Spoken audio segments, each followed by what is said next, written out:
I see dark times ahead under the Duterte administration.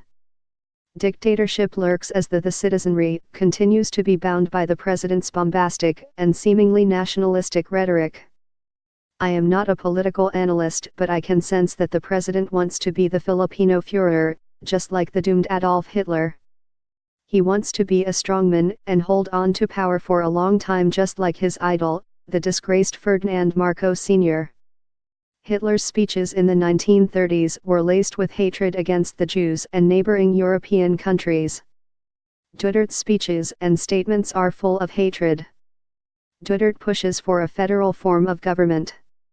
I doubt if what he only wants is to change the Freedom Constitution of 1986 and replace the current setup, which is unitary, to presidential form of government. He also wants to get more powers.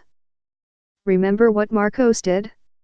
He declared martial law on September 21, 1972. Afterwards, he maneuvered to change the constitution in 1973, replacing the government with a dubious parliamentary system.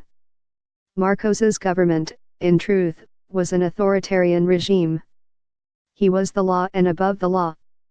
What did Hitler do?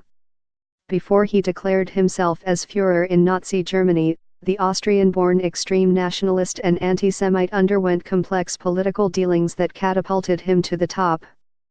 Hitler, when he was still a chancellor, pushed for the Enabling Act, which allowed him and his cabinet to enact laws without the permission of the legislature.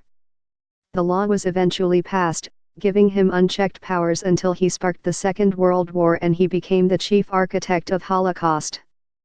For Duterte, he wants to change the constitution so he can wield more powers.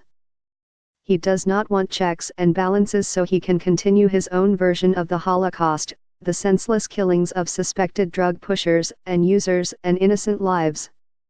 If he is not sponsoring extrajudicial killings of drug personalities in the lower tier, the president nevertheless is encouraging it.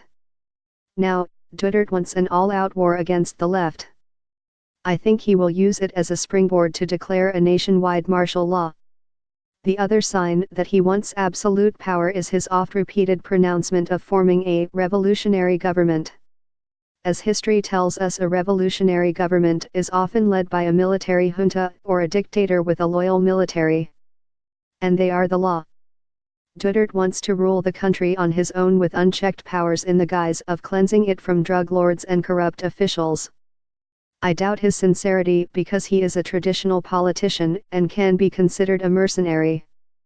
In Philippine and world history, his actions have precedence in Hitler and Marcos, two men who dragged their respective countries to dark times. Salsagtatya.